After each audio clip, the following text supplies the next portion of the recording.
You're locked into the only podcast for Maine high school basketball. The biggest names, past and present. It's Big Time Hoops, the podcast, right now. All right, ladies and gentlemen, welcome to another episode of Big Time Hoops, the podcast. And we got Delany Haines, Deering, by way of Putnam, by way of what was supposed to be NYIT, and now Southern Connecticut State, Yeah. right? Yeah. Delaney Haines, what's going on, Delaney? Nothing much. How are you doing? I'm good. So, as I mentioned, it's been quite a journey to get to where you're at now, right? So, All right. COVID has affected you more than most folks. So, what's it been like? And I'm guessing it's kind of like a relief because now you know where you're actually going, right? Yeah, I mean, I was supposed to go to NYIT like the first week of September, and then they told us like literally a week before that athletics is like canceled for the next 2 years minimum. So I don't know. I mean, we found out through like Instagram posts. Like we hadn't even found out from like the team or the coaches yet. So that was kind of like what do I do now, you know? But I think a lot of opportunities opened up from that, and one door closes, another one opens, I guess. Yeah, it must have been crazy for a little bit though, right? Because I'm guessing like you're ready to go, you had your school all picked out, and then to find out through social media of always, and then it was literally the day I registered for classes too. Found out that I'm just not going to be going there, so it's tough. But did the coaches eventually reach out at all? Like, yeah. Eventually. They told us they had a announcement for us, like an important one. But then before they got to that, everyone had already found out through like Instagram and other players and stuff. Probably could have been handled a little bit better, I'm guessing. They probably would like to roll that one back and do that one again if possible. But it all worked out. Going to Southern Connecticut State now, so that's all lined up for you. Were saying, well, you're going to be taking classes in starting second semester and then be good to go from there, right? Mm-hmm. So we're going to go back and try to figure out how you kind of got here, because I mentioned up the top, from Portland, Deering grad, a couple stops on the way to get to where you're at. So let's go back. So are you Portland born and raised? Yeah. And right near Deering. And where's the basketball love come from? Is it something that you just love from day one? Is it something that you were kind of surrounded by in the family, or how did the passion for hoops happen? I mean, my dad played when he was younger, and then my family's not really a big basketball family, but I don't know, it's the only sport I ever played. So since I was young, I just only played basketball like year round. So that's what I got into like that. Yeah. Were you a late bloomer, or were you good right off the bat? I was good right off the bat, I guess. I kind of picked up on it. Yeah. Only thing I ever wanted to do, so. And you grew up in the right spot for it. Like Southern Maine is just a hotbed for hoops, especially in Maine. So like, what were some of the things you were into earlier? Like, were you the AAU thing at an early age, or did that come later on, or what was like your early organized basketball experience? Definitely did like rec basketball here and there when I was young, and then because my dad, him and a few other people, they had started like the Blue Wave program. They started that a while ago, and so that's what I played like my whole life, was just Blue Wave when it started to when I can't play anymore. And then it's good to always have the AAU program, the gym always open. It's nice. You're Blue Wave till you die, right? You still rep Blue Wave super hard. Yeah. Okay. And so from there, like, how'd you wind up at Deering? Is it just that was a neighborhood school, or? I was like right down the street from Deering, like walking distance. So I always knew I was going to go there. Went there. Yeah. All 4 years. Did you follow high school hoops like growing up? Like, were you? Definitely. Yeah, you go to games and stuff like that. Who were some of the people you like growing up? You must have like some role models. Like, oh man, I can't wait to be like this. I want to do like what she's doing.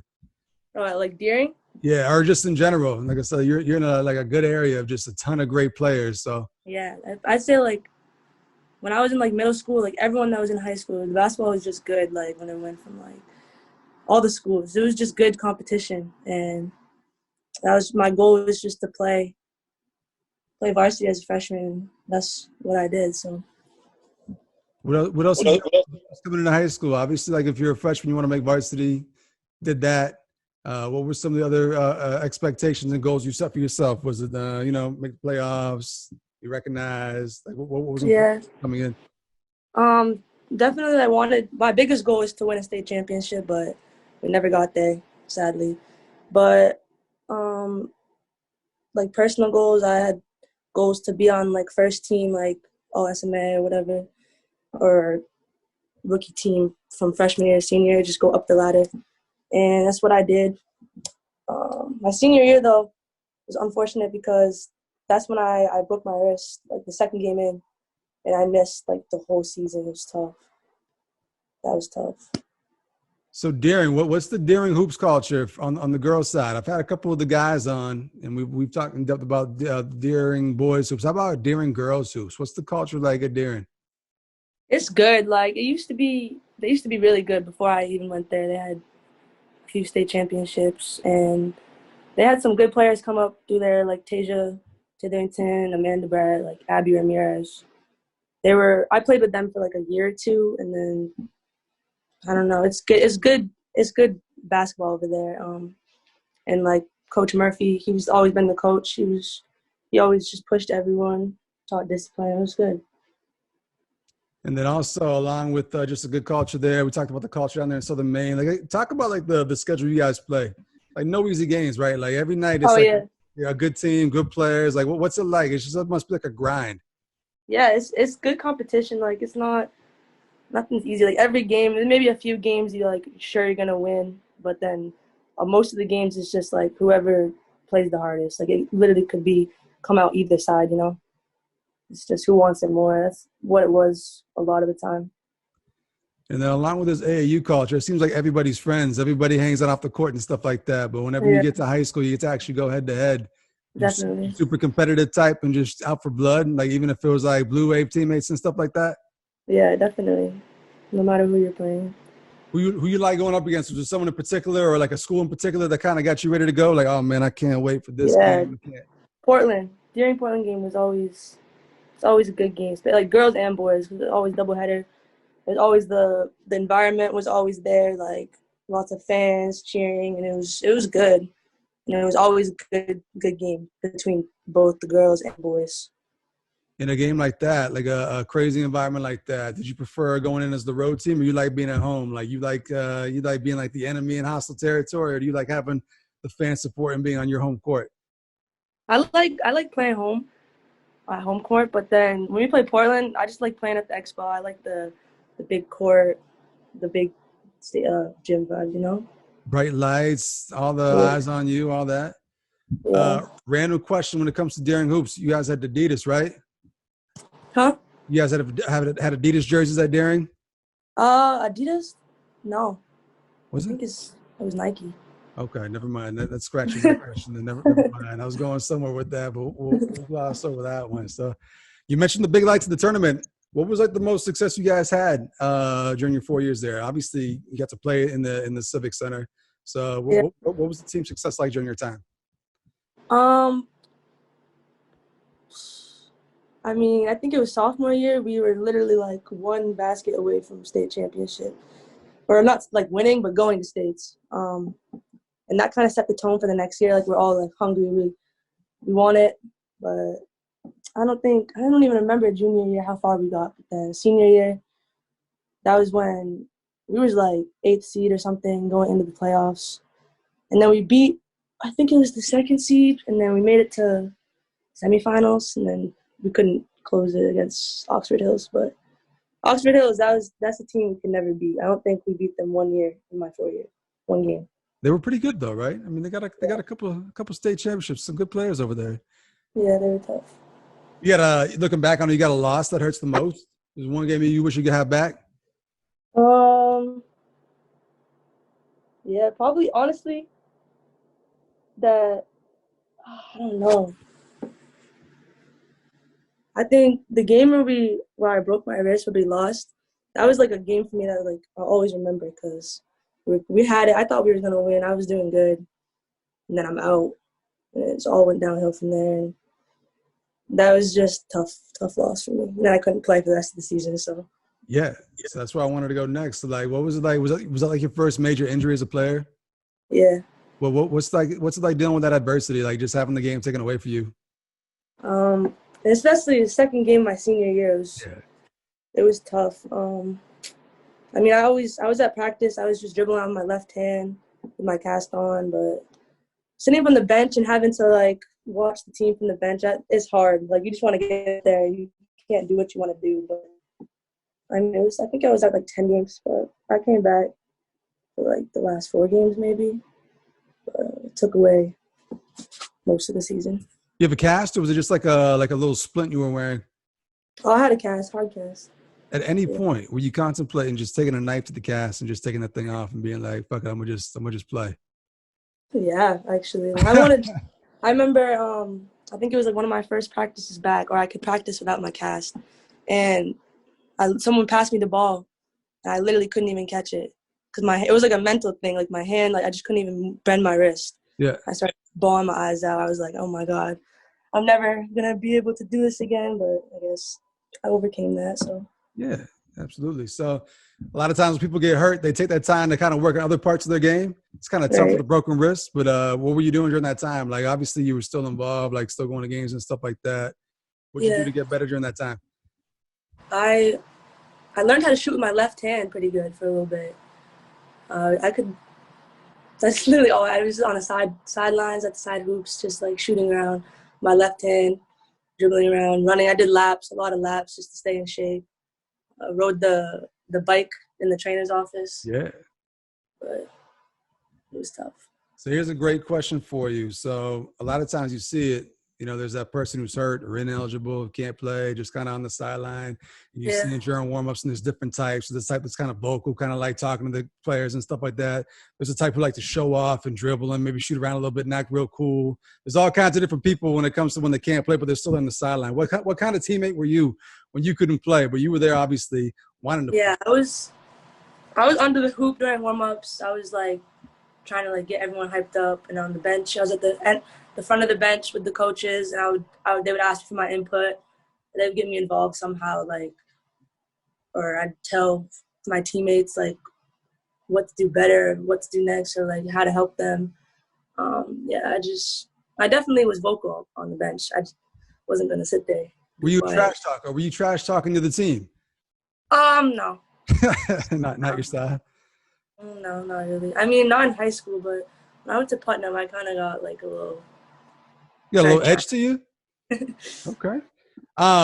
So a lot of times, like when the game gets taken away or when you got to kind of sit there, you view the game differently than when you're a player, right? You look at things that you might not normally look at normally, right? So at any time during like being injured, did it kind of open your eyes to like maybe like one day I could be a coach? Like I see the game a little bit differently. Like I see this, I see that. Did it kind of open your eyes up to that maybe? Yeah, definitely. I thought maybe I could. I was pretty good on the bench too. Like I was drawing up plays. I don't know. It felt pretty natural, but I'd rather be playing than on the bench for sure. Yeah, absolutely. I hope that never happens. Yeah. So obviously you mentioned you came back and got to play a little bit towards the end. What was it like going out like that? Or what was it like coming back hurt? Like was it like some rust, or did you kind of come back and just kind of blend in with no problems? It was kind of difficult, just like having to jump right back into things, and like if my shots weren't falling, I would get frustrated, start like just blaming it on my injury or whatever. But it eventually came. I just had to. It's just a setback. It was your shooting wrist, right? On the right wrist? Yeah. Did it? You have any long-term effects? Did it mess up the form? Will the form still look good? Yeah, it's fine now. I mean, good to go. Yeah. So you mentioned Putnam. So you took a different route than what most folks do, especially around here. You see like maybe a little bit here and there, but you went the prep route for a year. So what was the idea behind that? What was the thought process? We definitely had a lot to do with basically missing my whole senior year, because I had been talking to schools supposed to come see me, come watch, but unfortunately like they couldn't because I wasn't playing. So I thought maybe, and I was also young for my age too. Like I graduated when I was 17, and so I didn't turn 18 until like that September. So I just thought maybe taking like a post-grad year. It was definitely an option I had to consider, you know. And then it came around that that's what I wanted to do. That's where it fit. And in the end, it all worked out. But so how'd you wind up with Putnam? Because, I mean, it's kind of like the college recruitment. Well, yeah, kind of like college recruitment where you got to kind of pick the school you want to go to. So how'd you pick Putnam? I I think it was like sophomore or junior year, the Putnam coach had reached out and asked if I was interested in coming to like prep school for my last 2 years or whatever. And I just stayed home. I didn't want to do that. And then I kind of revisited that school when I was like, I need somewhere to go. And then, yeah, it all worked out. And that's where I ended up going. Well, what was your post-grad experience like? Obviously, first time being away from home too, right? So that's an adjustment. But looking back on the experience, what do you take away from it? It was a great experience. There's I don't even know. Like, I met a lot of great people from all over the world. There's only like 150 kids at the school, and they're all from different countries. Like, my roommates were from what was it? Spain and Colombia or something. I don't even know. But it was definitely a great experience. Like, and the basketball is great. Like, it's not just Maine basketball. It's players from all over New England playing together. And it's a different feel. And, like, you're playing better competition. You're going to bigger tournaments, playing in front of, like, good schools. Like, yes, that's what I was going to say. Like, the season itself kind of mirrors more like maybe what you get through AAU, right? Like, getting to actually travel places and go to tournaments and stuff like that. So where were some of the places you guys played? We only had, like, 5 home games, too. We went to D.C., North Carolina, just New York a bunch of times. I think we went to Pennsylvania. I'm trying to think. I don't know. We were kind of all over the place. So you mentioned when you got to Deering, you kind of came in as a freshman. Your goal was to start, get minutes and stuff like that. So obviously when you go someplace else, you got to kind of start over again. Like, what was that adjustment like, kind of going to a new school, new players, having to kind of earn your spot? Like, was it tough to adjust to, or was it a pretty seamless transition for you? At first, it was kind of tough just because everyone was just good. Like, the whole team's good. Like, there's really not any bad players on the team. But we would do, like, runs every day, just pick up before the season. And I think that's kind of what made me stand out, was because I would play really good during the runs. And then, like, practices.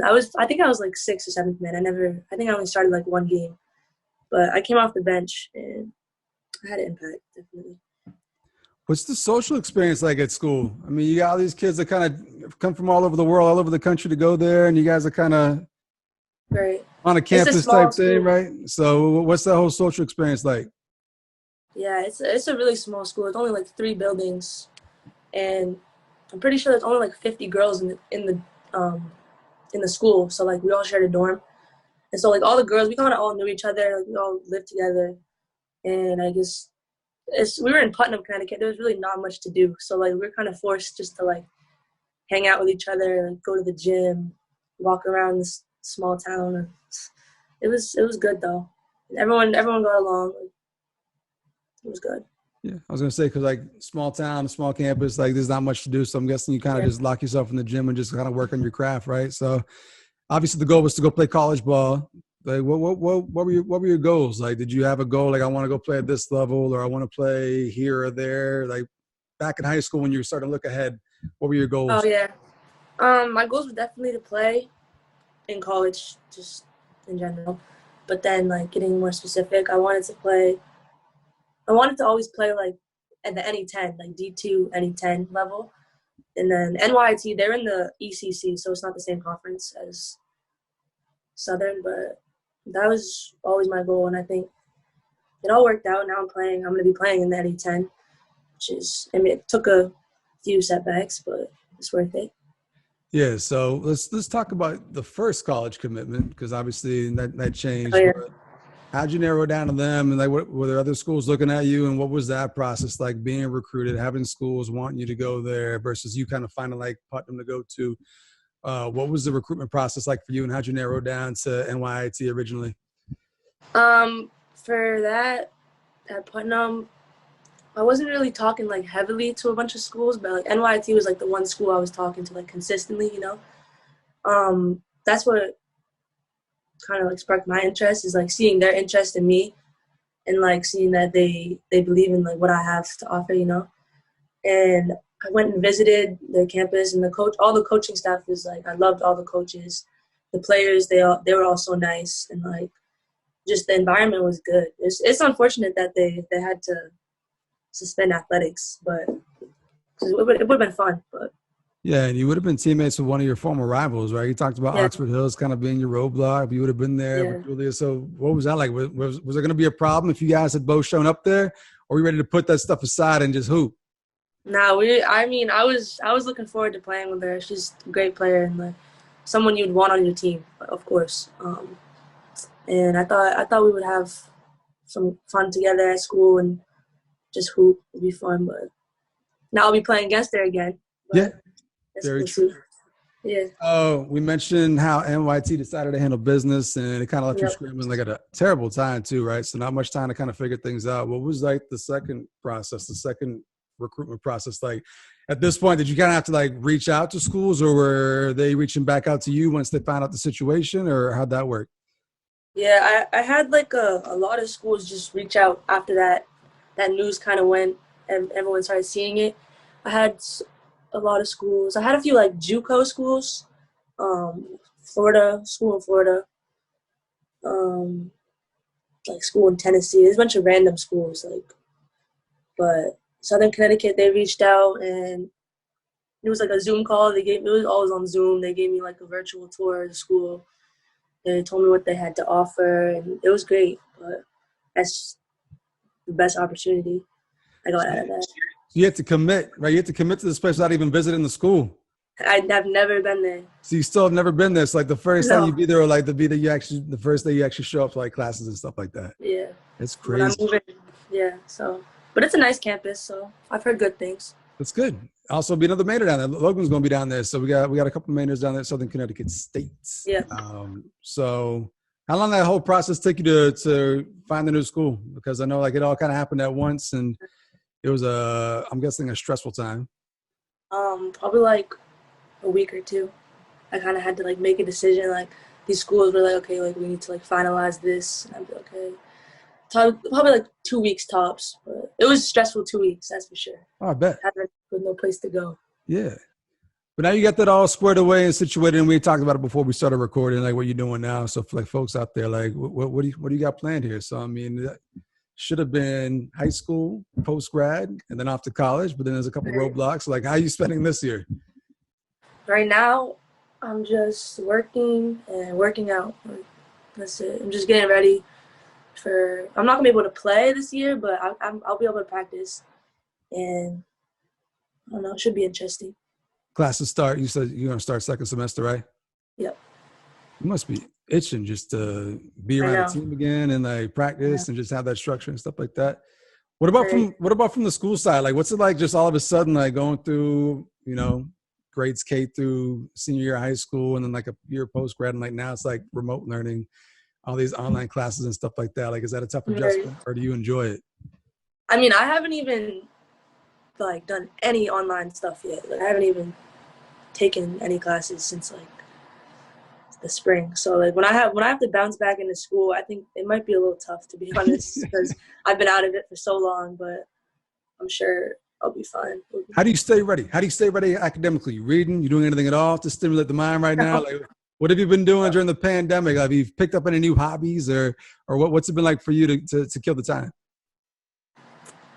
Literally, I haven't been doing anything new or out of ordinary. I've just been working out, sleeping. Just living the life. Yeah, I'm anxious to get to school, to be honest. Just waiting. You mentioned that you kind of, went to the Blue Wave program and you're a Blue Waver for life. So what are you doing now? I see you working with a lot of kids and stuff like that. So what do you got going on to kind of pass the time? It's at it is the Blue Wave program that I'm working at too. In the summer, that I did summer camp. It's like all day, every day. It's kind of draining, little kids. Kids are tough, right? Yeah. Now I'm doing Blue Wave after school program. It's pretty light. How hard is it to find a run right now? Oh, I mean, I've been invited to a few, but like the ones I've been invited to, it's either like I don't have a ride or like it doesn't work out with my schedule. But I wish there was more runs like closer to here, to my house, because there's not that many like girls around my area who want to like go play. Yeah, I was gonna say, like, you would think there'd be a bunch of them. Like, you guys are all in the same boat, and there's such a good collection of talent down there. It'd be easy to find a run, but no one wants to hoop. I don't even know. I guess not. I mean, people are at school too.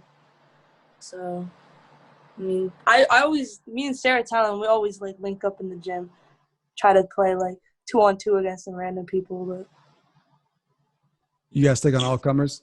You guys scared of anybody? now we're taking everybody. All right. So I'm glad you mentioned Sarah, because that's where I was going next. So you're still around the Blue A program. So you see some of these kids coming up. We talk about all the great talent there is in the state, especially in the girls' side. Give me some names. I'll do a little thing on the Instagram page. We got next Wednesdays where I try to highlight someone who's up and coming. Give me a couple names for up and comers that are gonna make some noise here shortly.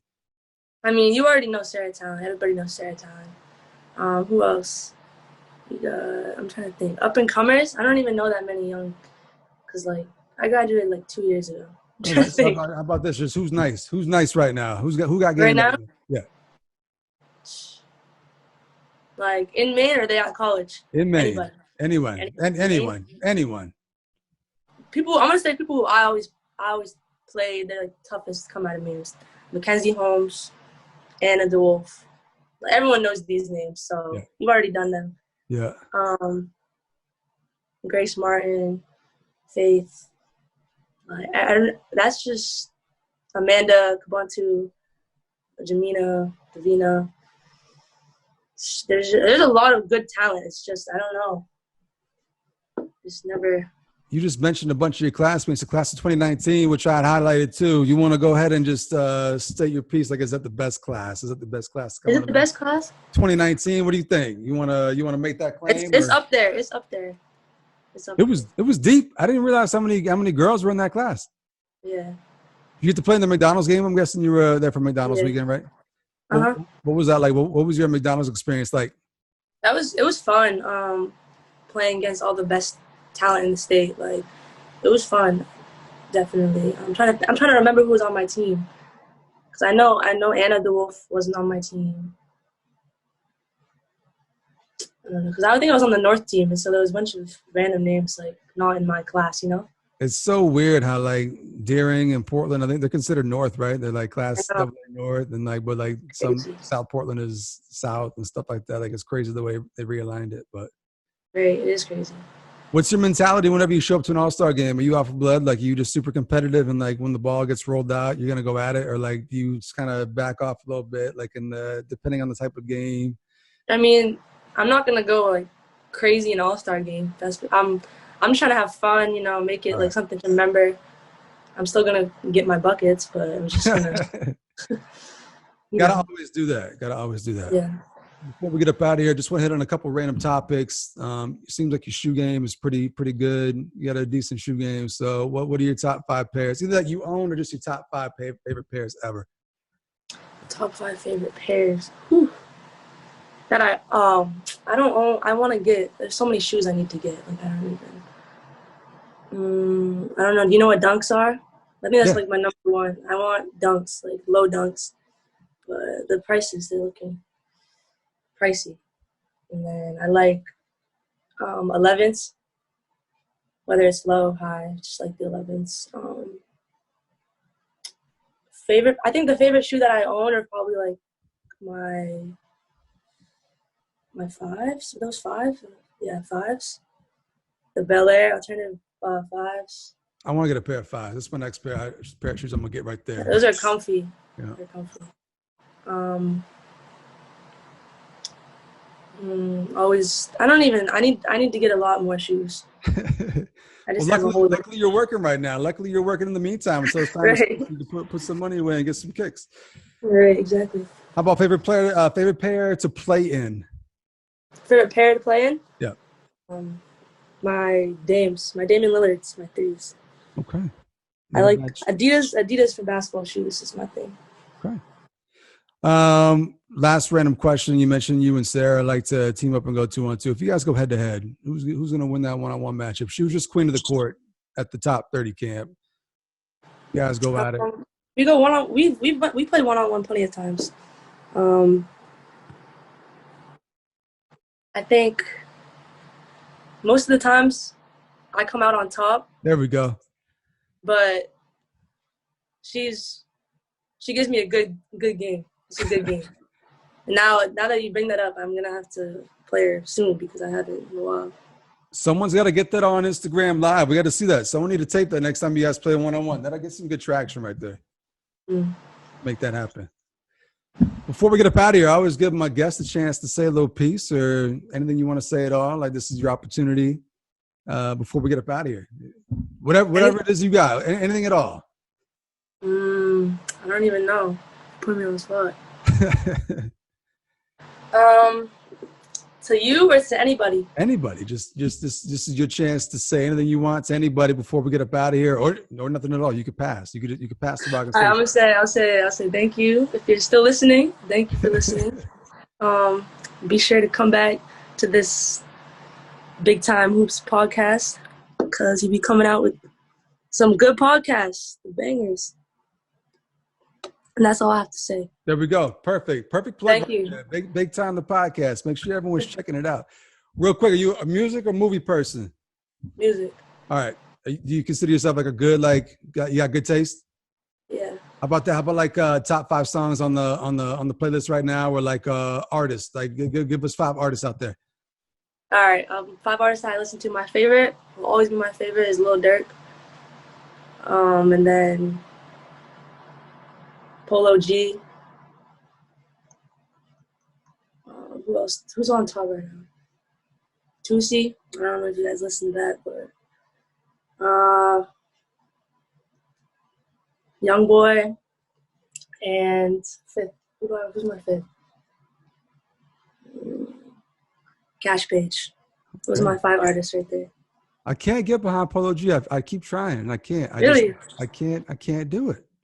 You don't like it? You don't like them? I don't care for it. I don't know. I'm also getting older. I'm at that point too where like a lot of the younger guys, I'm like, I'm trying. I'm still trying, but it's good. Right. No. Well, what I have to do is have you on my other podcast. I got a music podcast. I might have you come through and guest host. You give me 18 tracks. I'll mix it. We put it out. Be a little fire mix right there. I'm down. All right. Thank you to Delaney for coming through. We've been trying to make this happen for a little while here, and make it happen. So it's been a journey, just like your journey to get to Southern Connecticut State. But thank you to Delaney for coming through. Let's go and do it for this week's episode, ladies and gentlemen, of Big Time Hoops, the podcast. Make sure you're checking out all the previous episodes out there wherever you get your podcast, and we'll be back next week with another Big Time episode of Big Time Hoops. See ya.